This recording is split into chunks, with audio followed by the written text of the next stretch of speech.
10% hal yang indah itu didapatkan setelah melewati 90% yang tidak indah. Wow. Itu punggungnya kita. Masalahnya, kita menjudge hidup kita berdasarkan 10% panggungnya orang-orang. Dan kita menjudge panggung orang dengan punggung kita, which is 90% hidup kita yang biasa-biasa aja. Ya, kalau dia masih mikir pendapat orang, hidupnya kurang kepepet. Berarti kuncinya adalah membuat sebuah situasi di mana kita mepetin diri kita sendiri. Workaholic, hustle culture itu cuma berlaku ketika lu tidak mencintai apa yang lu lakukan. Hidup ini harus eksponensial. 2 kali 2, 4. Tapi harus langsung 4 kali 4. Jangan ditambah. Leverage itu merupakan faktor kali dalam hidup kita. Bro, gua goosebump. Gua merinding. Manusia itu bukan burung dalam sangkar. Lu selalu punya opsi. Kalau lu nggak suka posisi lu di hidup sekarang, lu punya free will, lu punya kehendak bebas untuk merubah hidup lu, untuk merubah nasib. Kalau kalian percaya diri dengan keuangan kalian, nggak perlu pakai gold chain kayak rapper. Kalian gantung untuk emas 2 kilo di leher kalian. Just use a simple outfit.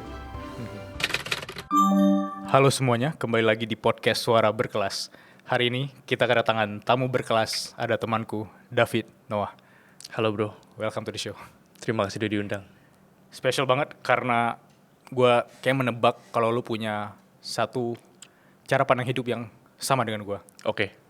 Fortis Fortuna Adiuvat. What does it mean? It means fortune favors the bold. Gue sangat percaya bahwa kekayaan itu hanya berpihak, bukan cuma kekayaan ya, keberuntungan. Fortune itu maknanya jauh lebih dalam daripada sekedar uang. Keberuntungan hanya bisa berpihak pada orang-orang pemberani. Pemikiran itu gue adopsi karena gue berasal dari keluarga yang sangat sederhana, coming from a very humble family, yang benar-benar makan otak-otak sambil nunggu makanan tuh suatu privilege buat kita. Atau naik ojek yang mungkin orang bilang itu sebagai sesuatu hal yang kayak, oh gue susah gue naik ojek. Gue dulu bahkan gak mampu naik ojek, harus naik angkot. Tapi hidup bisa berubah karena keberanian. Gue percaya bahwa orang-orang yang bisa merubah nasibnya adalah orang-orang yang berani coba hal baru, orang yang berani belajar hal baru, orang yang berani untuk dijudge oleh kebanyakan orang. Karena ketika lu ingin merubah nasib, lu harus ngelakuin sesuatu yang tidak pernah dilakukan sebelumnya.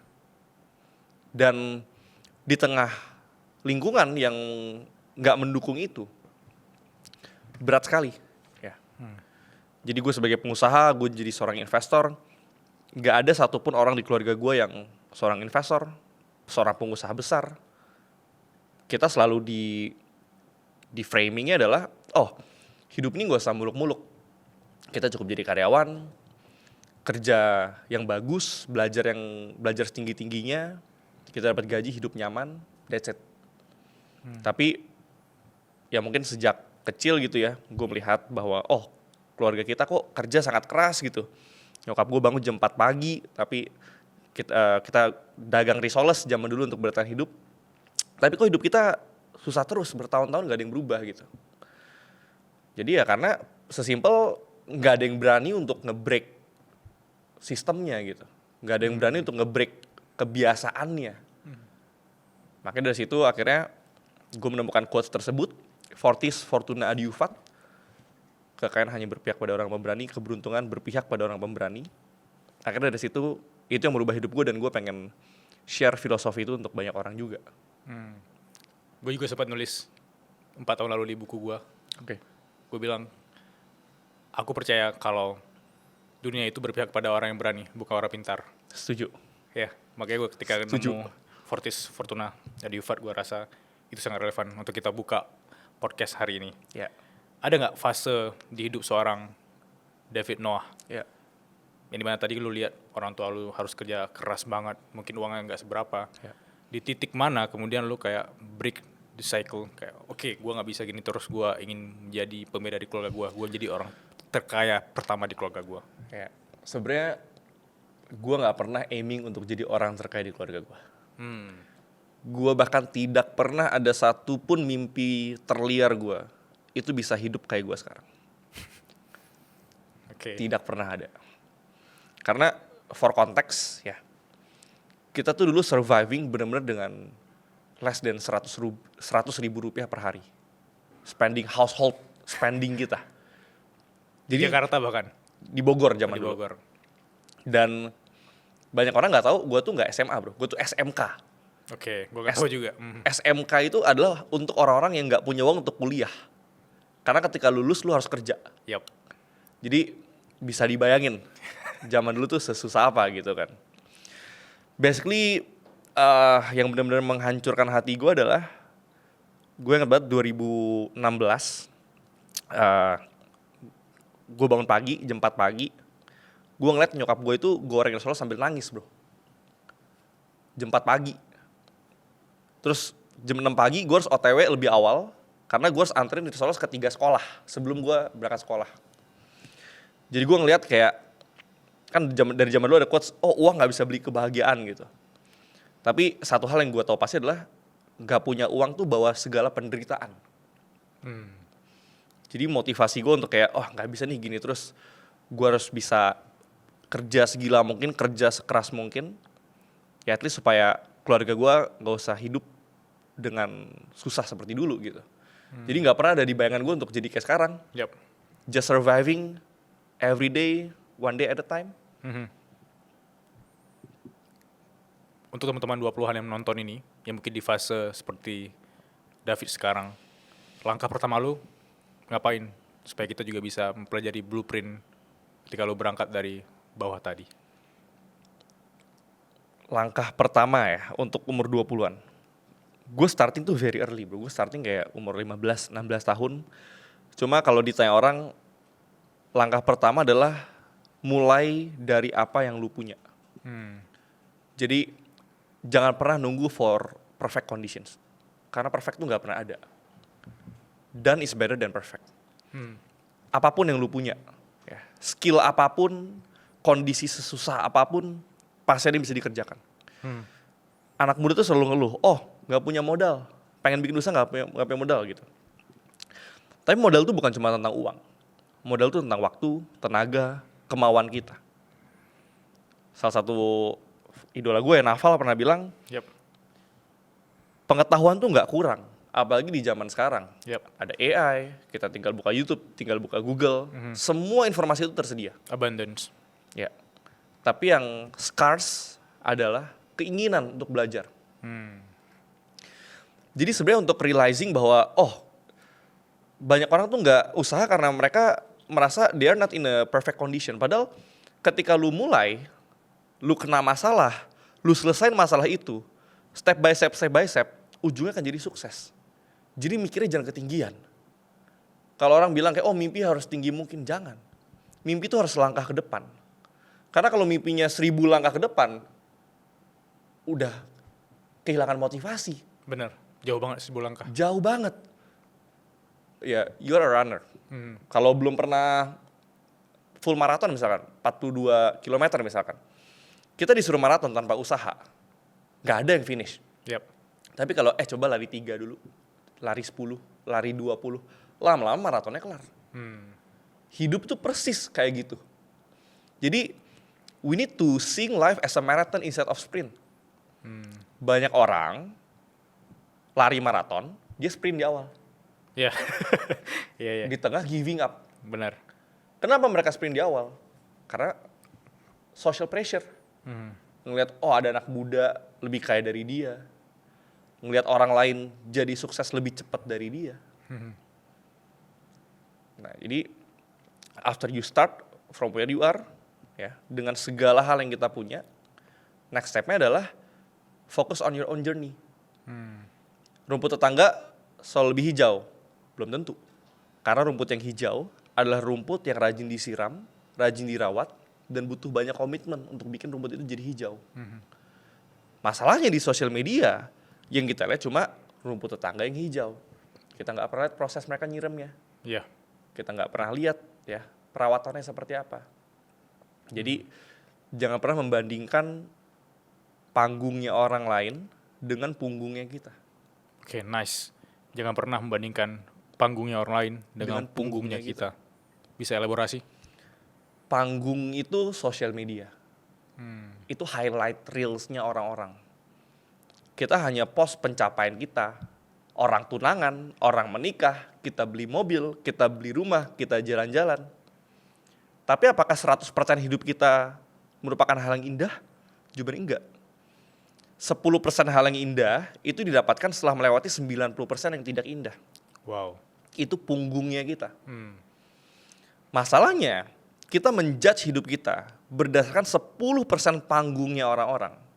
Dan kita menjudge panggung orang dengan punggung kita, which is 90% hidup kita yang biasa-biasa aja. Yeah.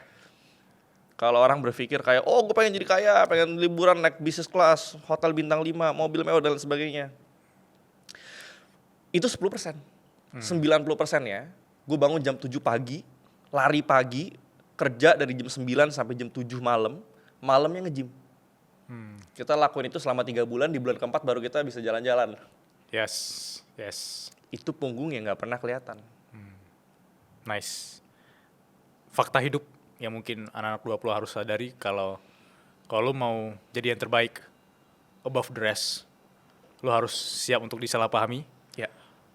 Lu harus siap menghadapi fase kayak bangun lebih awal, tidur lebih telat dibanding orang lain.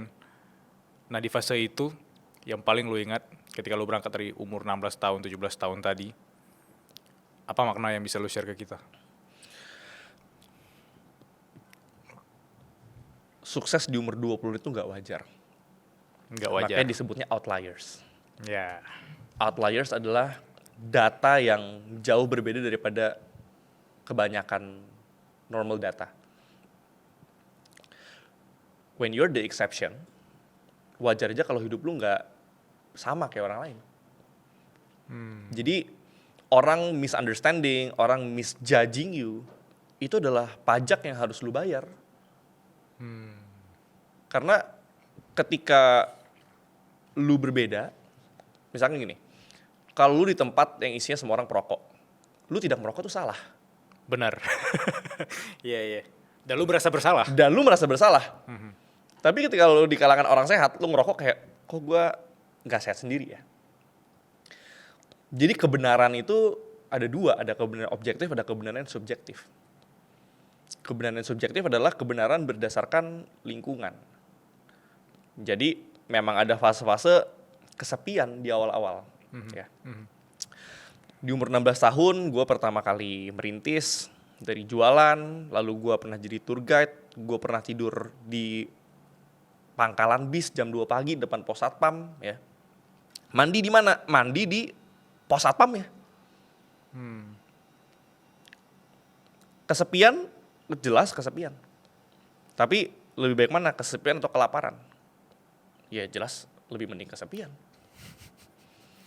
Jadi rasa malas, tidak konsisten, gak punya motivasi, itu merupakan sebuah privilege, bro. Privilege. Karena di posisi gue zaman dulu, malas itu bukan opsi. Karena kalau besok pagi kita misalkan gak bisa makan, orang yang tadinya malas bisa jadi orang paling pekerja keras, bro. Jadi gak ada hungernya. Kenapa orang-orang merasakan malas? Lalu kenapa orang-orang takut dijudge? Oh, gue gak mau bikin konten, takut dijudge orang. Kalau lu masih bisa mikir gitu, percayalah, you're in a very privileged position. Yes, setuju. Karena ketika nggak ada pilihan untuk sukses, ketika nggak ada pilihan untuk kayak, oh gue nggak bisa gagal nih, gue nggak bisa malas-malasan, gue nggak bisa nggak bikin konten, gue nggak bisa. Itulah baru ya. So, aku percaya kamu yang masih menonton sampai sekarang itu smart people. Dan smart people biasanya akan mengupayakan apapun agar rumah mereka juga smart.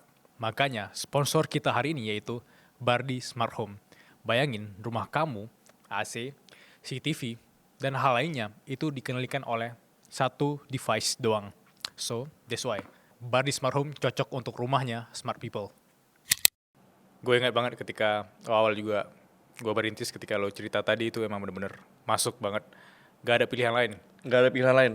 Mungkin ketika kita punya uang, opsi semakin banyak. Semakin lu kaya, opsi lu semakin banyak. Tapi ketika lu besok lu nggak tahu makan apa, even nanti malam lu bingung harus ngapain, lu jawabannya ya atau tidak gitu, Itu lanjut pilihan. atau enggak. Ya mungkin lu sekarang yang masih nonton Suara Berkelas, masih ada akses internet, lu mungkin masih bisa punya HP yang keren, itu lu privilege, tapi lu masih bikin alasan untuk tidak ngonten karena overthinking dan takut dijak sama orang.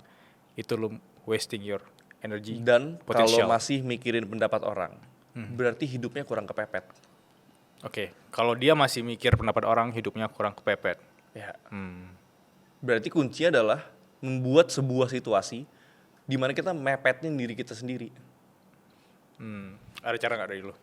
Percaya atau enggak, gue pada detik ini, gue tuh memepetkan diri gue sendiri. Dari sisi uang kah? Dari sisi Kayak simpel gini, kenapa besok pagi gue harus kerja?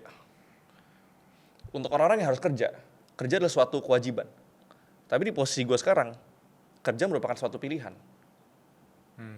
Gue bisa saja besok pagi memutuskan untuk tidak bekerja. Tapi kenapa kerja? Itu harus di-redefining. Kenapa harus bekerja? Oh, karena bekerja adalah sesuatu yang menyenangkan. Kalau nggak kerja, stres. Gue sangat enjoy bekerja karena kerjaan gue membantu banyak orang. Gue suka dapat DM kayak, thank you ya gara-gara nonton konten lu. ya. Kayak semua orang yang bikin konten dan itu membantu orang, pasti pernah dapetin DM kayak gitu. Dan itu menjadi api, jadi semangat baru buat kita. Ya kan? Gimana lu ngedefine kerja dari sisi orang semua bilang tentang oke, gue passionate di sini, gue nggak bisa kerja kalau gaji kecil segala macam. Kalau lu bisa balik ke fase even kalau lu nggak punya apa yang lu punya sekarang, Devin Noah di usia lu sekarang, Iya. lu ngelihat kerja itu seperti apa supaya less stress, less anxious. Ya. Sebenarnya dari zaman dulu, gue tuh mungkin rada aneh bro. Mungkin otak gue rada rusak ya. Ya justru orang aneh biasanya yang beda yang berkembang. Gue tuh nggak pernah merasa gue tuh kerja. Gue nggak pernah kerja sedetik pun dalam hidup gue. Ketika gue jual nugget, gue enjoy the art of selling nugget. Serius, gue bener-bener pelajarin kayak kenapa orang mending beli nugget gue daripada mereka jajan ke kantin ya. Terus kira-kira kalau gue jual nugget udah nggak laku, kayak gue harus jual kornet pakai telur deh. Terus kalau gue bawa nasi sendiri, margin gue bisa nambah berapa? Gue obsessing over that. Wow. Waktu gue jadi tour guide, umur gue 17 tahun. Gue tuh tour guide termuda waktu itu. Gue juga penasaran gitu. Gimana cara gue dapet tips lebih banyak dari turis ya? Gue always obsessing akan apa yang gue kerjain.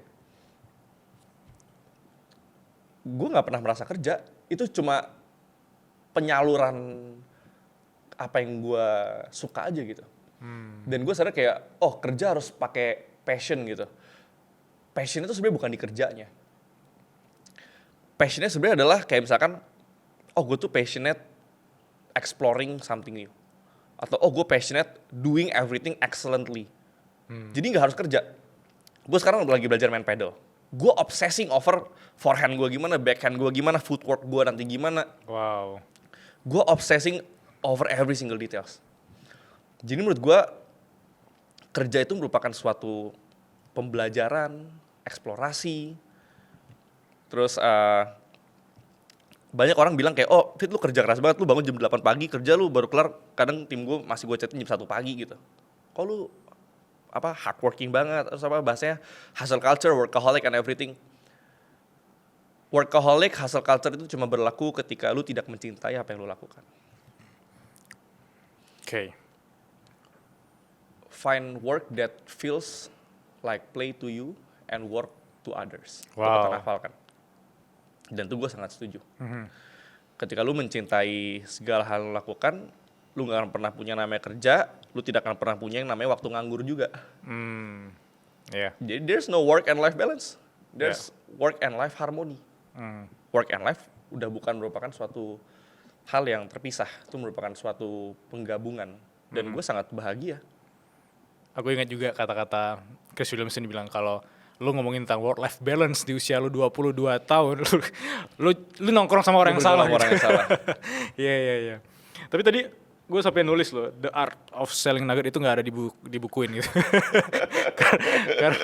karena maksudnya gini, mungkin kalau dari POV gue sebagai penulis ketika ngelihat ada judul buku The Art of Selling Nugget, kan ini sesuatu yang terkesan sederhana, tapi lu bisa detailin mungkin jadi autobiografi. Ya. You never know. Ya, The Art of Selling Nugget. Dari situ, lu memahami bahwa lu obses sama kerjaan apapun yang lu lakuin, even dalam konteks 10 tahun terakhir. Ya. Gimana caranya terkesan aneh, cara pandang kita kayak cara pandang lu tadi aneh. Gimana caranya gue bisa obses sama kerjaan yang dimana mungkin gaji gue tinggi tapi gue benci kerjaan itu. Gak ada alasan untuk gue resign karena dia di posisi kepepet. Paham. Gaji tinggi dan kepepet ya aja udah suatu hal yang aneh. Kalau gaji lu tinggi, tapi lu kepepet dengan pengeluaran. Bukan pengeluaran yang tinggi, tapi gengsi lu yang tinggi. Yes. Manusia itu bukan burung dalam sangkar. Lu selalu punya opsi. Kalau lu nggak suka posisi lu di hidup sekarang, lu punya free will, lu punya kehendak bebas untuk merubah hidup lu, untuk merubah nasib lu. Gue tuh sangat percaya manusia selalu bisa redefining, selalu bisa reinventing dirinya sendiri. Dan dengan ambisi, obsesi, dan lu benar-benar fokus giving all your best ke apapun yang lu lakuin, takdir pun bisa lu bengkokin. Karena gue tidak seharusnya ada di posisi kayak sekarang. Takdirnya tuh gak kayak gitu. Tapi gue selalu percaya juga takdir akan gue bengkokin. Jadi orang harus obsessing enough. Jadi gini, gue tuh bisa jadi kayak sekarang bukan karena gue investor saham, bukan karena gue influencer, bukan karena gue pengusaha. Karena kalau gue fokus jualan nugget, gue pasti juga bisa ada di posisi sekarang. Kalau gue tetap jadi tour guide, gue juga pasti bisa di posisi sekarang. Atau besok pagi nih, misalkan gue pengen pensiun jadi investor saham, gue pengen misalkan jualan kentang goreng, gue yakin juga bisa bikin perusahaan konglomerasi kentang goreng. Jadi yang harus difokuskan bukanlah apa yang kita kerjakan, melainkan bagaimana cara kita approaching work. Karena seorang pengusaha yang sukses jualan software, ketika dia bikin AI, sukses juga. Ketika dia bikin FMCG, sukses juga. Berarti kan bukan masalah apa yang kita kerjakan. Terus kalau orang bilang kayak, oh nggak semua orang seberuntung lu bisa mengerjakan passionnya. Siapa yang bilang trading saham passion gue? Oke. Kapan gue pernah bilang kayak, oh ini passion gue gitu, gue dilahirkan untuk ini gitu. Tidak. Tapi passion itu akan muncul semakin lu jago di suatu hal. Semakin jago, semakin rewardnya banyak, semakin banyak orang yang terbantu akan kehadiran lu. Suka itu di ujung. Suka itu akan muncul dengan sendirinya. Sekarang kalau gue suruh kalian misalkan, gue punya produk nih kaos kaki, coba jualin dong. Gue impor dari China. Terus ketika mereka jualin, omset mereka sebulan 1 miliar. Bersih 300 juta. Bisa ajak nyokapnya ke luar negeri, bisa beli rumah, bisa beli mobil. Bohong kalau kalian bilang kalian gak suka. Boleh nggak mengerjakan passion kita? Oh, sangat boleh. Tapi ketika hidupnya udah nggak kepepet. Yang tadi gue bilang, kerja jadi suatu pilihan, bukan suatu kewajiban. Karena puncak tertinggi manusia itu adalah tanggung jawab, kewajiban kita. Akan keluarga kita, akan diri kita sendiri. Nggak usah ngomongin masyarakat deh. Kita ngomongin tentang diri kita dan orang-orang yang penting di hidup kita dulu. Kalau itu sudah terpenuhi kewajibannya, baru boleh kita berpikir tentang passion, tentang pengabdian. Karena kalau kita pelajarin teori Maslow, Hierarchy of Needs, mungkin pernah tahu ya. Self-actualization itu adalah di puncak tertingginya piramid.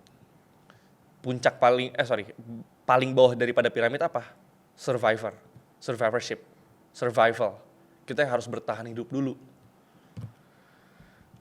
Kayak gitu. Ngomongin passion, Ya. banyak orang menyalahartikan passion. Padahal kalau dari sisi pasio, itu suffering. Lu rela bersuffering untuk hal yang lu kerjain. Ya. Aku sempat ngomong sama salah satu pebasket nasional. Ya. Siapa bilang gue suka basket kata dia. Gue suka bola. Gue suka bola. Oh, suka bola. Dan dia jago bola. Oke. Tapi dia jadi salah satu pebasket top nasional. Oke.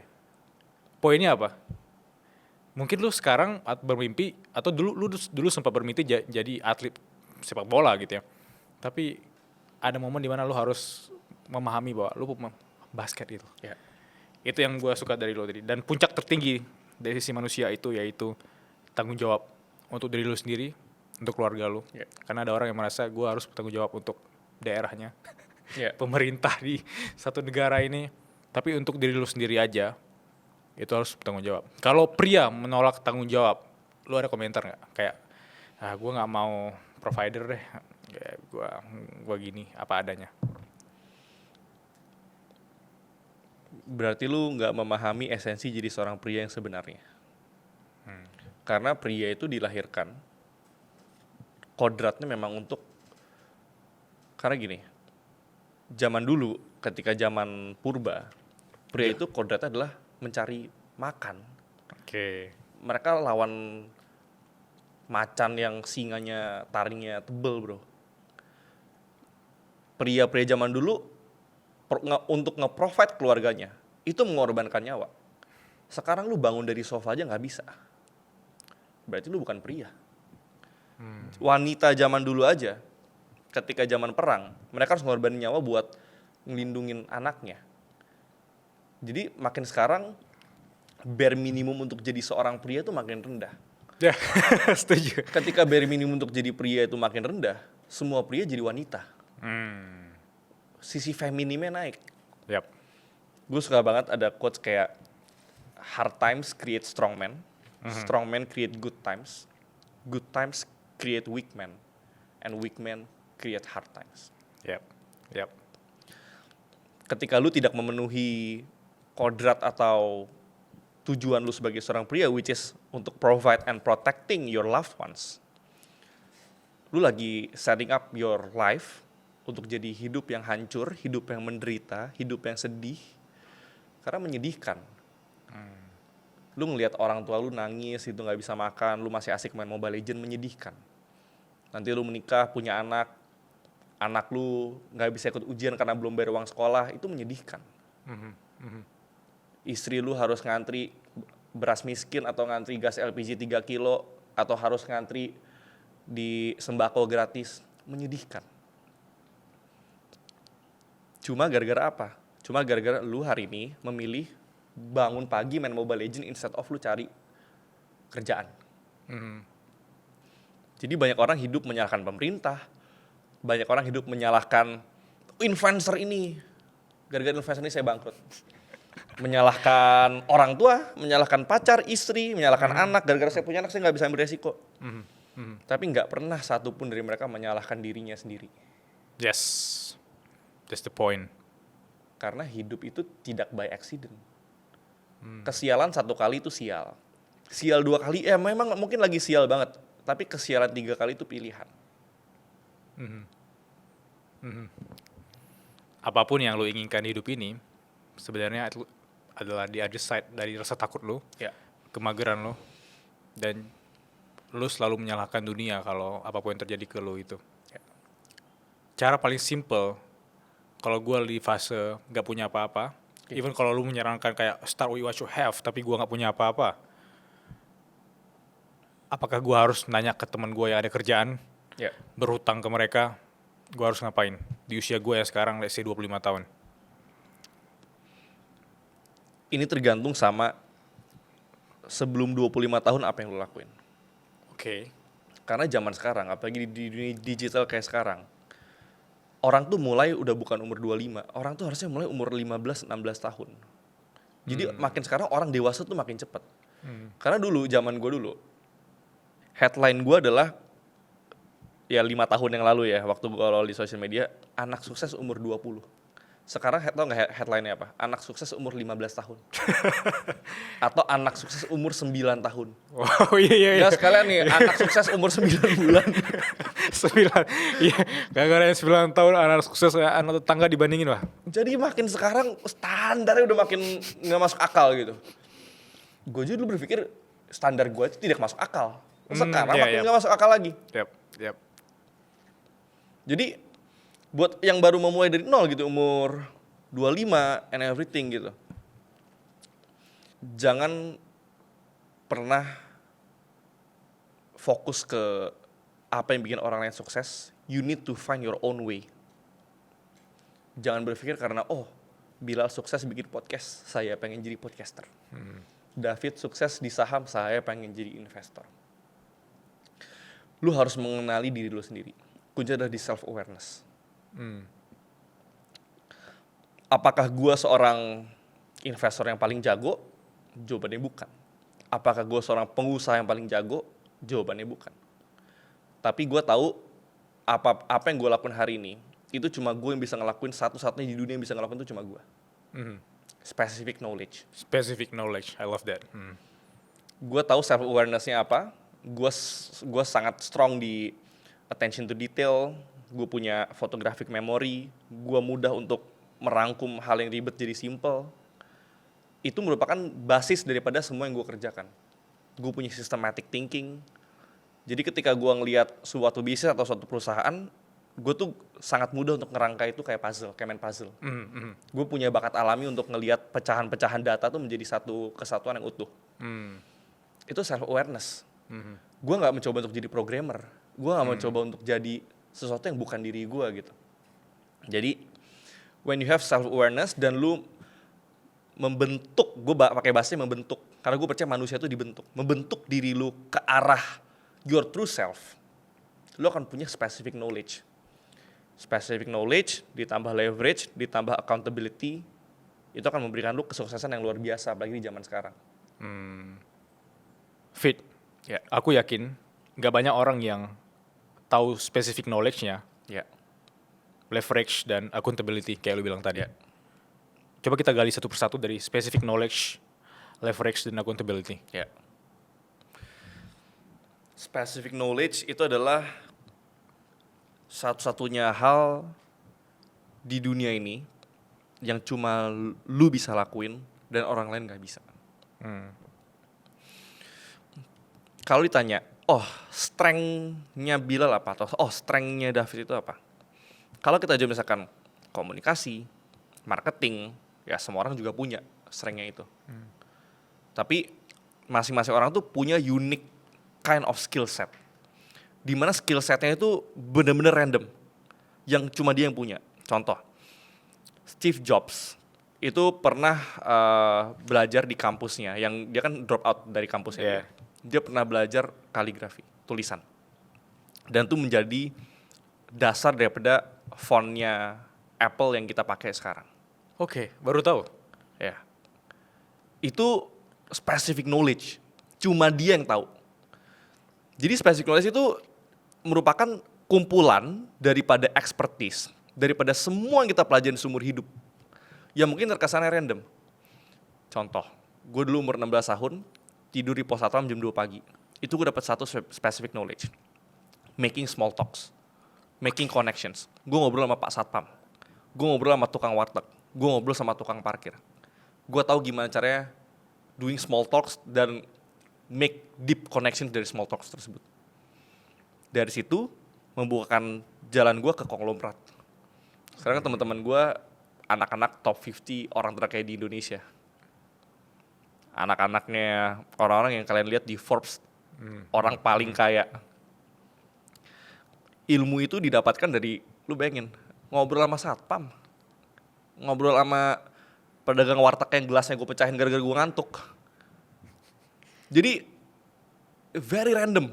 Lu mendapatkan ilmu yang sangat random, tapi cuma lu yang punya. Specific knowledge itu nggak bisa diajarin, nggak bisa dipelajarin.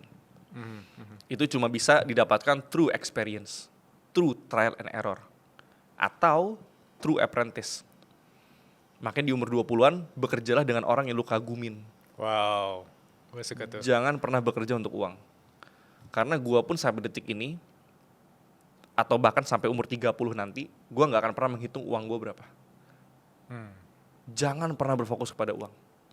Fokuslah menjadi versi terbaik diri lu. Jadilah orang yang paling unik sedunia. Jadilah orang yang tidak mungkin tergantikan. Karena value itu salah satu komponen adalah scarcity. Ketika lu gak bisa digantikan, you are one of one. Lu menjadi sangat valuable di dunia ini. Setuju. Leverage. Yep. Leverage simpelnya adalah bagaimana merubah pertambahan jadi perkalian. Banyak orang tuh berpikirnya linear. Saya bekerja, naik gaji setiap tahun 10%, gaji saya sekarang 7 juta, tahun depan jadi 8 juta. Selesai. Sedangkan hidup ini harus eksponensial. 2 kali 2, 4. Tapi harus langsung 4 kali 4. Jangan ditambah. Leverage itu merupakan faktor kali dalam hidup kita. Leverage orang itu berbeda-beda. Zaman sekarang mungkin yang paling visible adalah konten. Atau AI. Yep. Yang tadinya kita bekerja butuh misalkan 6 jam satu hari untuk mengerjakan satu task, dengan AI kita cuma butuh 1 jam. Ketika kita bisa bekerja apa yang orang lain butuh 6 jam, kita bisa kerjakan dalam 1 jam. Itu merupakan leverage. Karena kita menghemat banyak sekali waktu untuk melakukan hal lain yang bisa jadi lebih produktif. Atau konten. Ketika brand-brand besar membutuhkan miliaran untuk bayar KOL, content creator, untuk mencapai suatu campaign objektif tertentu di campaign mereka, kita, content creator, bisa mendapatkan hasil yang serupa dengan modal 0. Itu leverage. Jadi leverage itu bisa didapatkan melalui orang, kita punya karyawan, kita punya tim, kita bikin sistem, bisa juga melalui capital, kita punya uang, ya, kita bisa invest, kita bisa bikin project baru, kita bisa ambil resiko, atau juga bisa melalui media, which is sekarang yang paling mahal harganya adalah media. Karena zaman dulu orang kaya melalui minyak, hari ini orang kaya melalui atensi. Orang terkaya zaman dulu Rockefeller. Orang terkaya zaman sekarang Elon Musk, karena dia punya followers terbanyak di Twitter. Tesla itu 0 marketing cost-nya. Mark Zuckerberg, dia penguasa attention dunia, yang punya TikTok, Jeff Bezos Amazon. Gue bisa sebutin semua orang terkaya nomor top 10, itu semua didapatkan uangnya dari atensi. Yes. Lalu accountability. Accountability adalah kita nyaman untuk mengambil resiko dan integritas. Sebenarnya accountability itu sebenarnya integritas. Integritas adalah kita melakukan apa yang kita omongin. Jadi apa yang kita omongin dan kita lakuin itu nggak berbeda. Karena kalau kita ngomongnya A, kita lakuinnya B, itu namanya nggak punya integritas. Accountability dan integritas ini berhubungan dengan apa? Berhubungan dengan trust and respect. Berhubungan dengan reputasi. Banyak orang bilang, oh saya hidupnya tidak beruntung. Kenapa tidak beruntung? Karena lu adalah orang yang tidak bisa dipercaya orang. Tapi kalau lu sangat kompeten, lalu karakternya sangat bagus, lalu orang sangat percaya, at the end semua opportunity akan datang lewat lu. Akan datang ke lu, ke kita. Tiba-tiba seumur hidup kita jadi beruntung. Yeah. Berarti keberuntungan ada yang memang tidak bisa diciptakan, ada keberuntungan yang bisa diciptakan. Yep. Melalui apa? Salah satu melalui reputasi. Reputasi dibangun melalui apa? Melalui integritas dan accountability. We are who we say we are. Ini sebenarnya kalau gua klip 8 menit aja udah viral sih harusnya. Ini bisa mengalahkan pelajaran-pelajaran di sekolah karena sangat-sangat bagus banget. Gua mau paraphrase dari sisi specific knowledge ya. Ya. Karena gue suka banget ketika lu sangat detail. Even kalau lu ngomong sama sapam, itu bisa kasih lu proximity untuk ketemu sama anak-anak konglomerat Dan tadi. itu real story. Itu mahal banget proximity itu.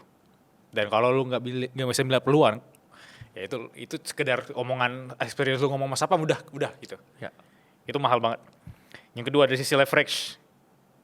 Orang mungkin nggak sadar kalau setiap bisnis besar, event terbesar di Indonesia, itu dari kacamata leverage. Ya. Ketika kita melihat orang pengen makan adanya GoFood akhirnya.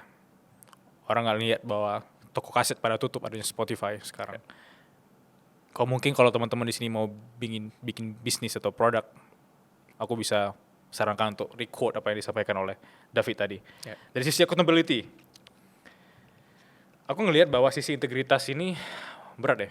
Karena anak-anak 20-an lebih tepatnya yang nonton ini mungkin tidak bisa bilang no ke orang terdekat dia. People pleaser mungkin bahasa zaman sekarang ya. Benar, gak enakan. Ya. Gue masuk dari kacamata lu sendiri melihat itu. Ya. Bagaimana cara kita bisa berani kayak visi hidup kita ini untuk bilang no. Oke. Baik lagi. Otak gue tuh rada aneh. Ya. Gue nggak pernah sekalipun gak enakan sama orang. Wow. Even sama keluarga sendiri. Gua rasa atau gua pikir selama ini semua orang pernah mengalami itu. Ya, gue nggak pernah merasakan itu. Kenapa? Karena gue percaya at the end, life is a single player game. Terdengarnya egois. Yap, But hear me out. Untuk merubah hidup, itu butuh extreme obsession.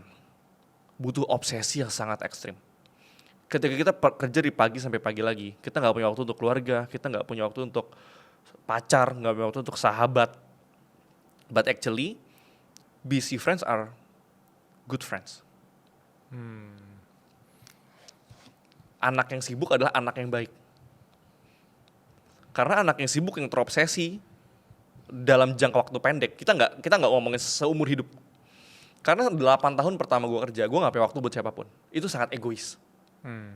Gue say no to everything, say no to parties, say no to family events, say no to birthdays, say no to orang minjem duit. Actually sampai sekarang gue say no to orang minjem duit. Padahal gue mau minjem tadi benar. Tapi ya sudah 8 tahun dan I'm set for life. Jadi egois itu di fase awal, di fase merubah nasib, itu menurut gue the only way. Karena kalau sedikit-sedikit kita say yes to people, kita minjemin duit ke orang, minjemin duit ke keluarga, atau misalnya kita bikin bisnis, keluarga bilang, gratisin dong, lu kan keluarga gua. Kita nggak akan pernah bisa bertumbuh. Jadi egoistik di fase awal, sampai kita mencapai titik tertentu, baru kita pure jadi orang yang dermawan. Karena prinsip gua adalah kita nggak pernah bisa nuangin air dari gelas yang kosong. Kita punya gelas, air gue sedikit, lu haus gue kasih. Lalu gelasnya kosong. Tenggorokan gue udah panas kayak mau kebakar. Pas minum gak bisa. Tau gak apa yang terjadi? Gue akan membenci lu. Yes. Karena gue memberikan airnya ke lu. Lu tidak melihat itu sebagai suatu hal yang spesial. Padahal itu adalah satu-satunya air yang gue punya. Gue akan membenci lu.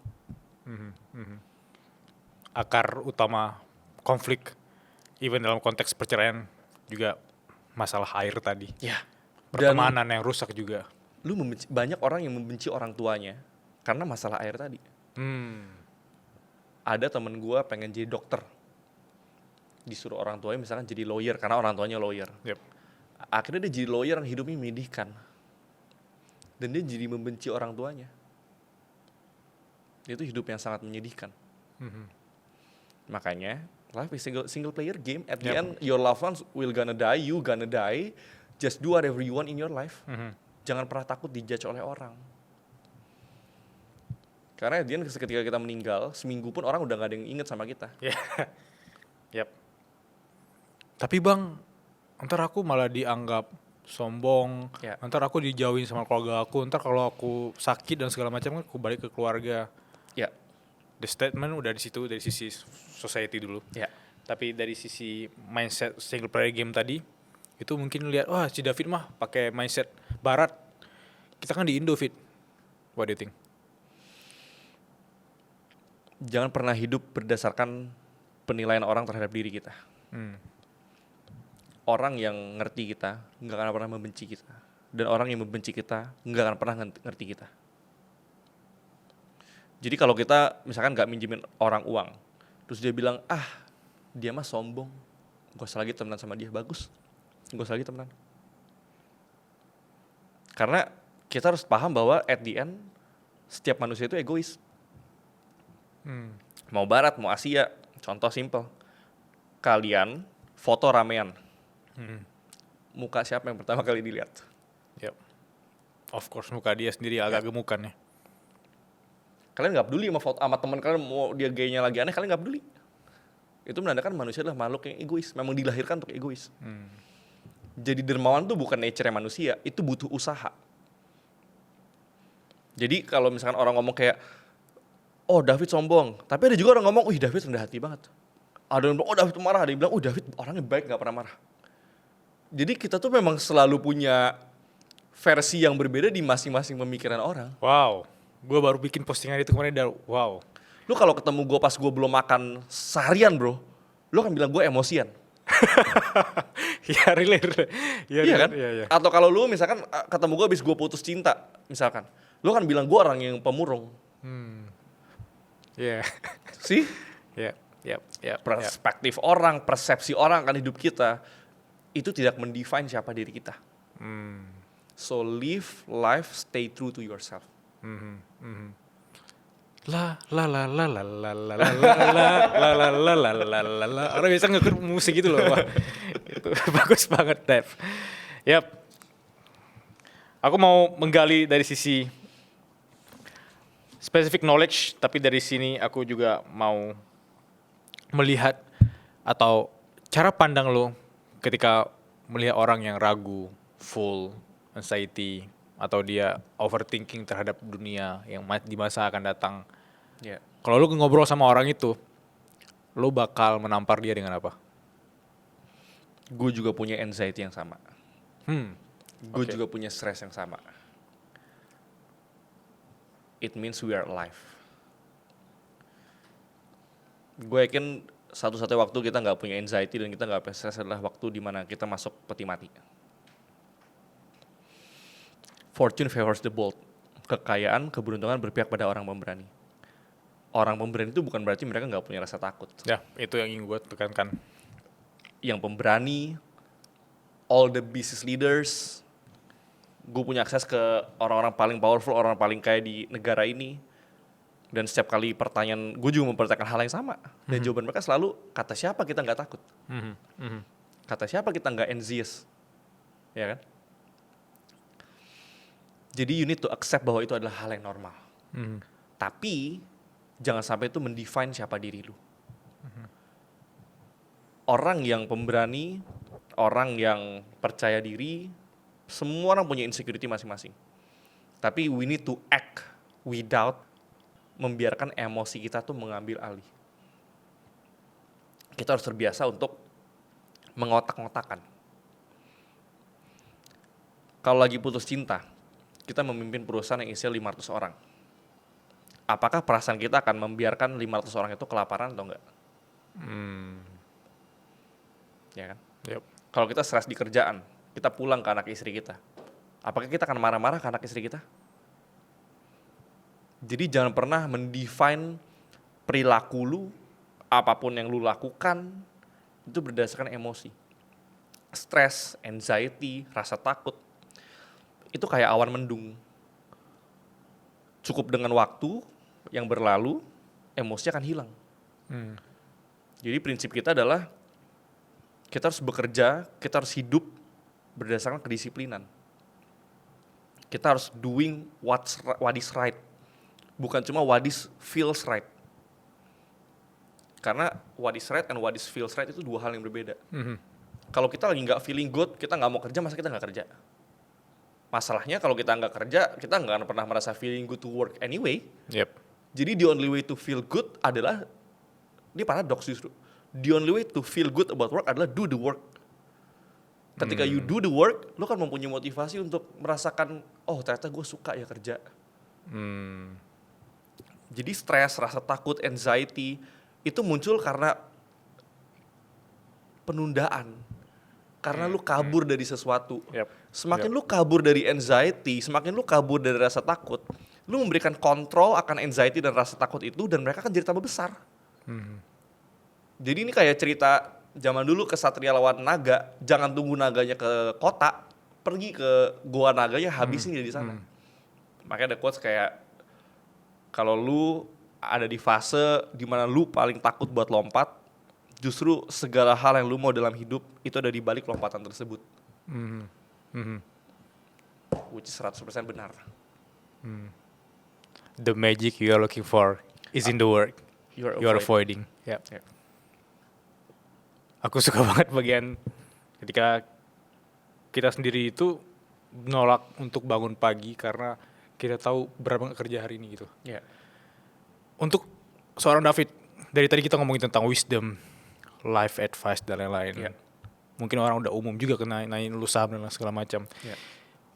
Untuk teman-teman nih yang mungkin sudah creating wealth ya, kayak lu udah mungkin lu 5-10 tahun udah bangun kekayaan lu yang lu nggak expect juga, ada ini juga konteksnya bisa ke David. Cara paling bijak untuk kita menghabiskan uang kita di usia 20-an gimana menurut lo? Karena gue rasa banyak orang-orang yang even DM gue, Kabil gue dapat 100 juta pertama, tapi gue harus apa? Gue bingung. Kalau konteksnya usia 20-an, the best way to spend your money adalah ke semua hal yang membentuk diri lu jadi manusia yang lebih baik. Bukan cuma terbatas dalam belajar, tapi juga traveling. Gue tuh sangat kagum sama teman-teman yang maksudnya traveler gitu ya. Kita punya teman Dimas, misalkan Sadam, Pandu juga kemarin kesini kan. Pandu. Gue tuh jujur sangat kagum sama mereka. In their 20s, gue merasa hidup mereka tuh lebih penuh daripada gue. Sama lagi. Feel-nya sama. Ya. Kenapa? Ya, karena ketika mereka traveling, mereka belajar culture baru, itu merupakan suatu pembelajaran tersendiri. Jadi yang pengen gue tekankan, terutama untuk umur 20-an, hidup ini 100% harus tentang belajar. Gue tuh gak pernah merasa diri gue kaya raya. Kenapa? Sampai umur 30, umur 20-an tuh buat gue tutorial bro. Life starts at 30. 20, gue mau gagal, gue mau hilang uang kek, gue mau apa kek, mau ditipu orang, mau dikhianatin orang, gak apa-apa. Tutorial. Gue baru pertama kali hidup, wajar buat salah. Ketika kita berpikirnya kayak gitu, kita akan melihat hidup ini sebagai perjalanan. Jadi, the work is the reward. Work is the reward. Work is the reward. Dan kesuksesan. Orang tuh salah kaprah tentang kesuksesan. Yap. Let me know. Di usia 20-an, gue udah bisa beli semua hal yang gue pengenin di waktu usia gue 16-17 tahun. Gue bisa beli semua mobil, gue bisa beli semua rumah, gue bisa beli semuanya, benar-benar semuanya apapun. Tapi setelah nyampe ke puncak, tebak apa yang gue temuin? Nothing. Puncak yang lebih tinggi. Oke. Artinya apa? Finish line itu ilusi. Manusia dilahirkan untuk nggak pernah puas. Ketika lu mencapai ke satu puncak, lu akan melihat kok nggak ada apa-apa di sini ya. What's next? Jadinya anxiety, jadinya penuh rasa takut, jadinya ngapain lagi ya, boring hidup, malah depresi. Yap. Makanya kalau mungkin lu pernah nonton ada orang ngomong kayak, oh gue habis jual company gue for like $100 juta, which is 1,5 triliun, lalu gue depresi. Banyak orang nggak ngerti perasaannya, tapi gue ngerti perasaannya. Betul. Ketika lu mendapatkan semua hal yang lu pengenin, akan ada fase di mana terus what's next, apa lagi? Gue harap ketika kalian dengar hal ini, itu menghilangkan keinginan untuk jadi kaya secara cepat, kaya secara instan. Karena setelah kalian mencapai hidup yang kalian mau pun, at the end, kalian harus cari naga yang lebih besar lagi untuk dipotong. Jadi the journey is never end. Makanya gue tulis di bio Instagram gue, I'm a lifelong learner. Gue gak bilang kayak, oh gue multimilioner gitu. I'm a lifelong learner.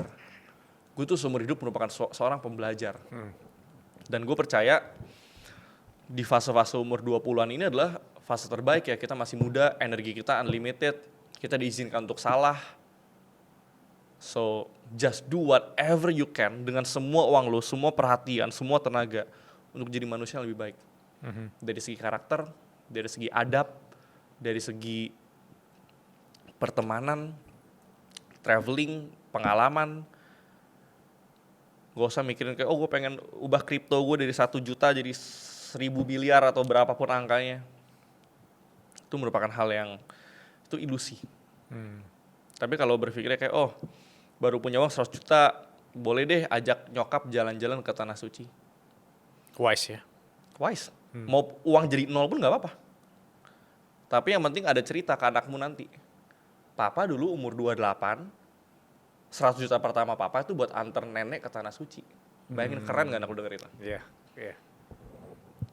Karena gue berpikir ketika gue udah dewasa atau ketika gue nanti di peti mati, gue selalu berpikir ketika gue di peti mati, gue selalu menjudge hidup gue berdasarkan kalau gue meninggal nanti.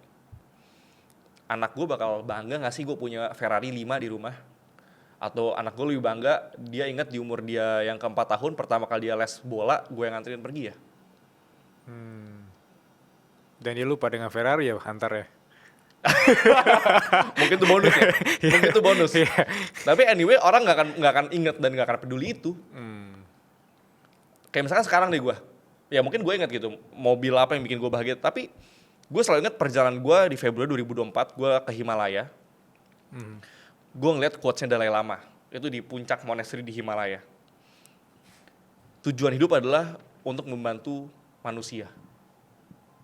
Untuk meringankan rasa sakit mereka, meringankan penderitaan mereka. Kalau ada satu orang yang harinya itu lebih baik karena kehadiranmu, berarti di hari itu kamu udah sukses. Berarti kan sukses itu masalah simpel setiap hari, apakah ada orang hidupnya merasa lebih baik, perasaan lebih baik, punya motivasi lebih tinggi karena ketemu lu. Bro, gua goosebump. Gua merinding. Iya kan? Berarti ternyata sukses itu bukan imaginary places yang kita dapatkan setelah melewati kerja keras 10 tahun. Bisa jadi sukses itu didapatkan setiap hari. Dan di redefining setiap hari.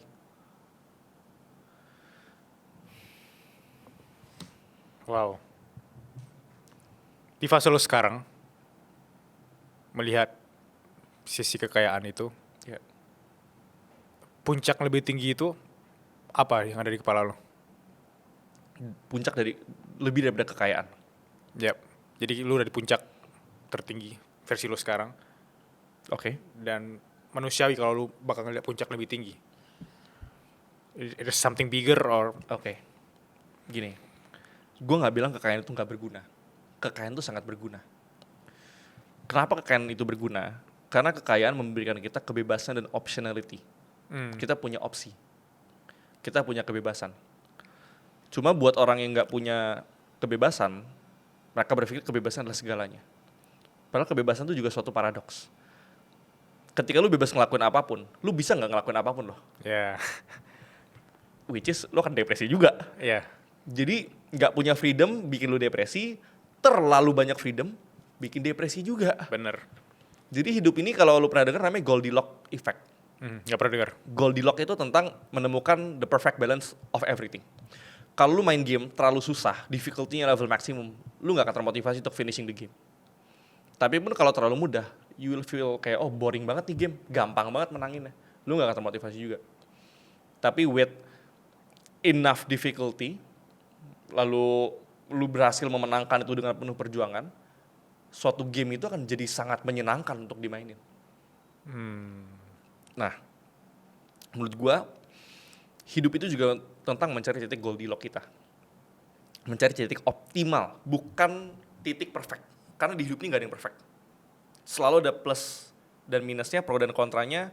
Kayak tadi lu bilang, pasio, Yap. selalu ada penderitaannya. Tinggal penderitaan mana yang kita rela ambil untuk menikmati hidup ini gitu. Jadi untuk menemukan titik Goldilocks ini, kekayaan ini fungsinya adalah supaya kita nggak perlu lagi mikirin tentang uang. Jadi masalah yang bisa diselesaikan dengan uang itu bukan masalah. Which is itu solving like 90% masalah hidup. Karena money will solve money problems. After you solve all the money problems, lu tetap harus menghadapi masalah yang tidak bisa dibayar dan dibeli pakai uang. Contoh, badan bagus nggak bisa dibeli pakai uang. Yap. Tapi kita bisa hire PT, kita bisa beli makanan sehat which is mahal, kita bisa beli vitamin, kita bisa beli everything. Jadi uang itu merupakan enhancer. Uang itu merupakan support system. Basically uang itu cuma alat untuk mencapai hidup yang kita mau. Masalahnya adalah, masalah terbesar adalah orang pikir tujuan hidup adalah mendapatkan sebanyak-banyaknya uang. Itu salah. Itu sama kayak imagine mobil. Lu punya mobil, goalnya kan adalah untuk menuju dari titik A ke titik B. Ya kan? Bukan untuk punya bensin yang full di mobilnya. Manusia juga sama persis. Bensin itu dianalogikan sebagai uang, manusia itu sebagai mobilnya. Manusia diciptakan di dunia ini oleh Tuhan. Emang lu pikir Tuhan kayak kamu ke dunia ya, kumpulin uang 1.000 triliun. Ya. Gak ada. Kumpulin Bitcoin sebanyak mungkin kan. Gak ada perintah Tuhan kayak gitu. Perintah Tuhan adalah kamu harus bantu sesama, kamu harus memelihara bumi ini, ya kan? Jadi ya just do apapun yang lu ditakdirkan oleh Tuhan untuk ada di dunia ini. Which is bukan mengumpulkan uang sebanyak-banyaknya, tapi menggunakan uang sebagai alat untuk menuju your ultimate dream. Apa mimpi ultimate-nya orang masing-masing beda. Fit. Ya. Tadi malam aku sempat kepoin IG story kamu. Ya. Yang dimana kamu bikin quotes yang bagus banget. Never tell anybody how much you make Ya. or how much you have. Ya. Because there's only two options. possible reaction. Ya. Ya. Yang pertama, if they have more than you, they don't care. If they have less, they're gonna be envious. Envious. Bisa jabarkan ke kita nggak? Kenapa lo nggak mau sharing lo punya uang berapa, jumlahnya berapa? Ya. Gua dapetin insight ini ketika ke Turki ya, waktu sama family tahun lalu. Di Turki ini ada namanya Evil Eye. Jadi ada logo mata warna biru gitu di Turki dimanapun ada. Ya mungkin di Middle East. Intinya adalah Evil Eye itu intinya adalah semakin banyak orang yang ngelihat apa yang kita punya, itu membawa kesialan untuk datang, mengundang kesialan untuk datang. Oke. Jadi hidup yang paling enak sebenarnya hidup yang private. Walaupun kita sebagai public figure, privacy itu merupakan harga yang harus kita bayar. Terutama gue sebagai quote unquote public figure, financial influencer and everything. Semua orang selalu namanya pocket watching. Semua orang penasaran, ini orang duitnya berapa sih? Benar. Ya orang income-nya sebulan berapa sih? Dan mungkin ada beberapa orang yang dengan nyaman ngasih tahu, oh duit gue segini, income gue segini. Tapi gue sekalipun gak pernah memberitahu exactly persisnya berapa, atau bulan ini dapat berapa. Karena ada beberapa hal dalam hidup ini yang gak semua orang tuh wajib tahu. Tidak semua mobil yang gue punya gue posting, tidak semua jam yang gue punya gue posting, tidak semua jalan-jalan harus gue posting, tidak semua hal di hidup gue harus diposting. Karena social media, menurut gue itu, apa yang gue tunjukkan di social media adalah apa yang mau gue tunjukkan.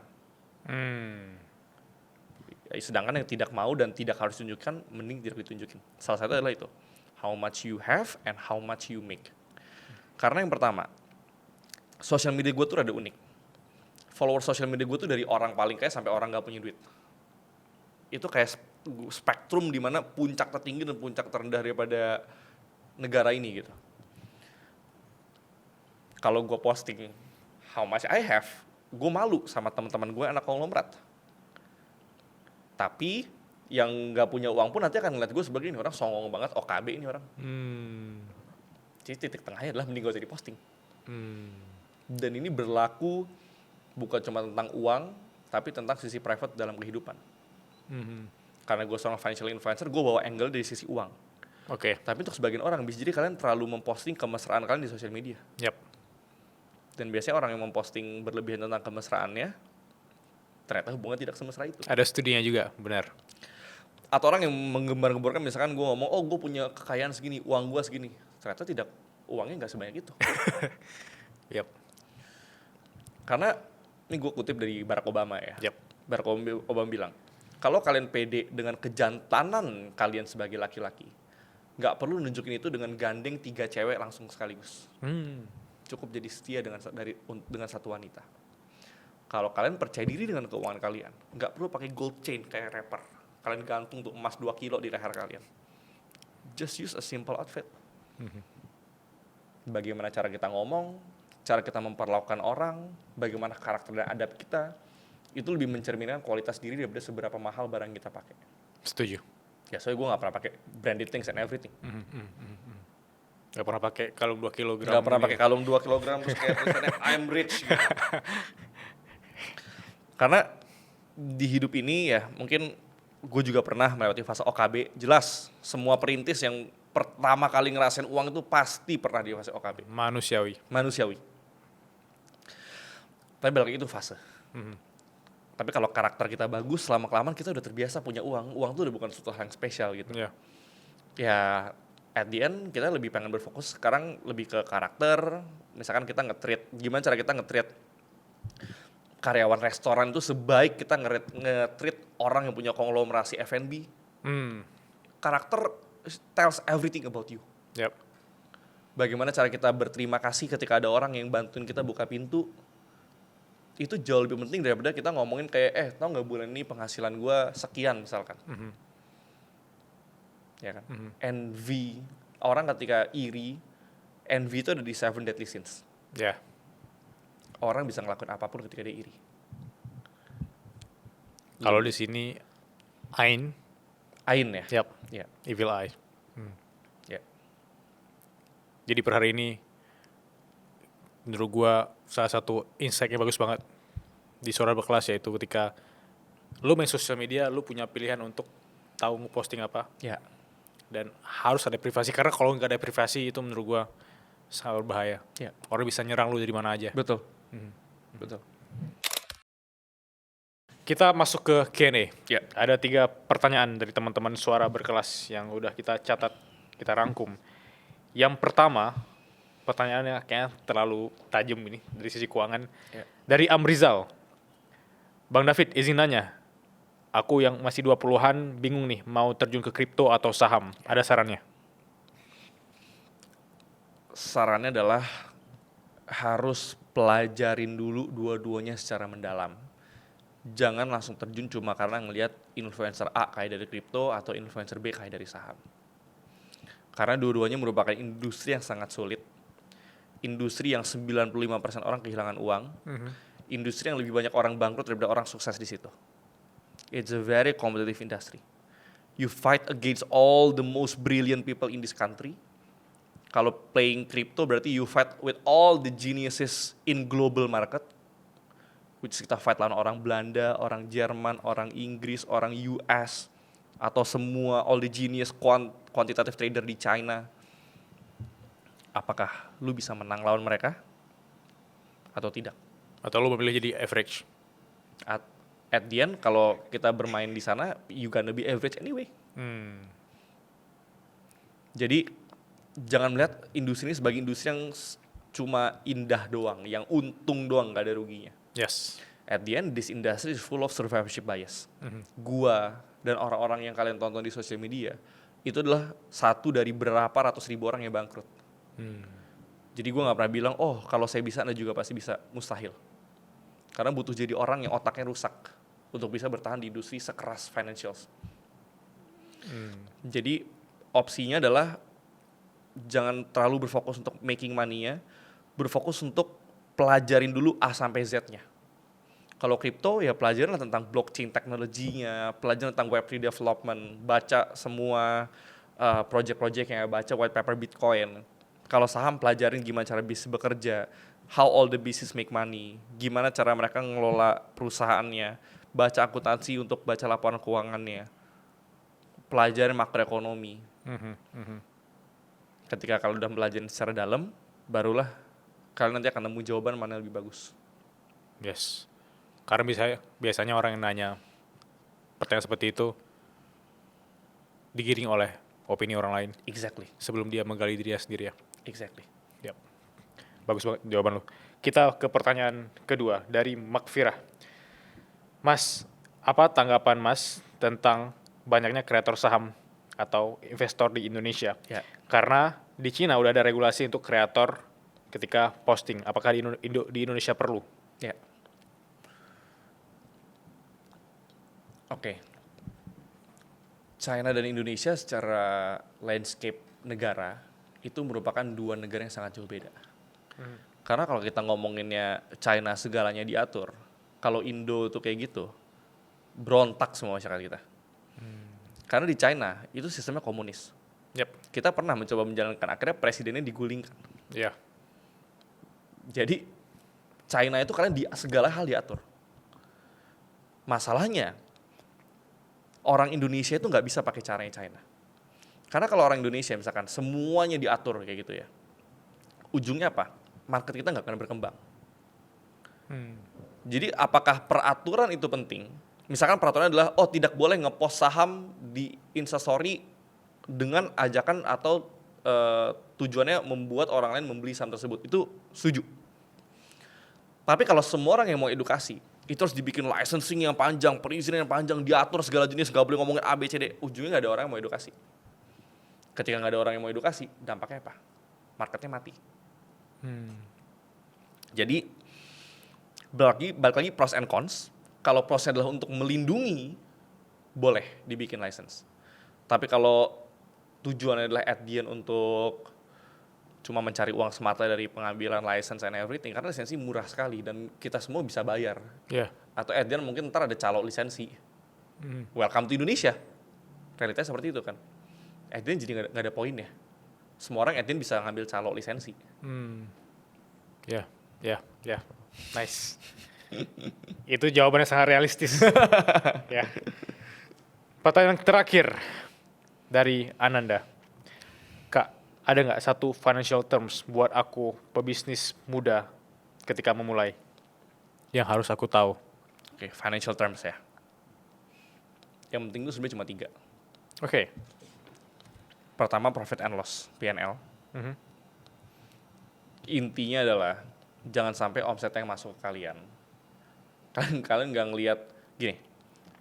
Pertama kalian harus bisa ngerti bedanya antara omset, profit, sama cash flow. Omset itu orang beli barang kalian, profit itu adalah omset dikurangin semua cost, cash flow itu adalah uang yang masuk ke rekening kalian. Kalau profit kalian tinggi tapi piutangnya banyak, gak ada uang masuk, mati juga. Yap. Jadi kalian harus ngerti bedanya omset, profit, and cash flow. Yang kedua, kalian harus ngerti namanya Customer Acquisition Cost, CAC. Itu akan menentukan seberapa murah kalian mengakuisisi satu customer masuk ke bisnis kalian. Gimana cara bikin CAC sangat murah? Tadi udah dijelasin, dengan bikin konten. Dengan punya personal branding, punya digital awareness, itu akan memurahkan CAC kalian. Dan ketiga, dan mungkin ini yang paling penting, CLTV, Customer Lifetime Value. At the end daripada sebuah bisnis, kita harus bisa menciptakan suatu ekosistem. Di mana ketika orang masuk ke dalam ekosistem kita, dia akan berputar-putar memutarkan duitnya di tempat kita dari hulu ke hilir. Di semua industri. Contoh, kalau di financials gitu ya. Orang belajar di kita. Orang buka sekuritas under kita. Nanti orang mau beli reksadana under kita. Jadi dibikin ekosistem di financial industry. Kalau di bidang makanan misalkan, misalkan kalian bikin franchise F&B, bahan pokoknya dari kalian, pembangunan tempatnya dari kalian, setiap bulan manajemen consultingnya kalian yang provide, lalu apanya lagi ntar, semuanya dari kalian. Itu namanya ekosistem. Kenapa CLTV atau ekosistem ini penting? Supaya CAC kalian misalkan tadinya 25% gitu ya, misalkan harga profit kalian 400.000, untuk mengakuisisi customer butuh 100.000, berarti kan itu 25% daripada profit. Tapi dengan adanya ekosistem, profit kalian bisa jadi 4 juta per customer. Dengan CAC yang sama, CLTV kalian bisa naik 10 kali lipat, nanti CAC kalian tadi 25%, itu bisa tinggal 2,5%. Disitulah where all the magic happens. Create your ecosystem. Create your ecosystem. Terakhir nih agak nodong sih, nggak apa-apa ya. Nggak apa. Doers advice yang pernah lo dengar. Jangan mimpi ketinggian, ntar kalau jatuh sakit. Itu merupakan advice yang membunuh mimpi orang-orang. Kita bikin goals, betul, harus selangkah-selangkah. Tapi prinsip hidup gue selalu think big, start small, and move fast. Mimpi dan berpikir itu harus besar, harus tinggi. Tapi bertindak itu harus mulai dari langkah yang sekecil-kecilnya. Dan ketika kalian masih kecil, apa keunggulan dibanding orang-orang besar, korporasi-korporasi? Kita bisa bergerak dengan cepat. Artinya apa? Do, fail. Do again, fail again. Do better, fail better. Kuncinya adalah di iterasi. Iterasi adalah kalian memulai, gagal, coba ubah suatu hal kecil, coba lagi, gagal, coba lagi ubah hal kecil, sampai berhasil. Karena kadang kita berpikir bahwa, perubahan itu cuma bisa dilakukan ketika kita ngelakuin hal besar. Salah. Perubahan itu tercipta ketika kita cukup ngelakuin banyak perubahan kecil atau iterasi tersebut, sampai kita menemukan jawabannya. Dan gak ada satupun masalah di dunia ini terlalu besar yang kita gak bisa temuin jawabannya. Kalau kita mau ngelakuin iterasi. Dan kalau semua masalah bisa kita jawab, berarti semua hal yang kita mau dalam hidup bisa tercapai. Asalkan kita mau terus melakukan iterasi, kita mau giving 100% hidup kita untuk cari jawaban dari masalah tersebut. Mau itu kita tambah kurus, tambah kaya, tambah pinter, tambah good looking, tambah semuanya. Semua yang kita mau dalam hidup tuh bisa tercapai. Jadi nggak ada yang namanya mimpi yang ketinggian. Nggak ada namanya mimpi yang ketinggian. Ya. What a good closing statement dari David Noah. Terima Thank you udah datang ke Suara Berkelas. Gue sangat enjoy podcast hari ini. Gue ada 5 kali lebih goosebump dari tadi dengar anak yang masih muda banget ngomongin tentang hidup. Thank you. Gue makin senang ketika lu makin berkembang. Thank you. Thank you semuanya. Sampai jumpa. Terima kasih teman-teman.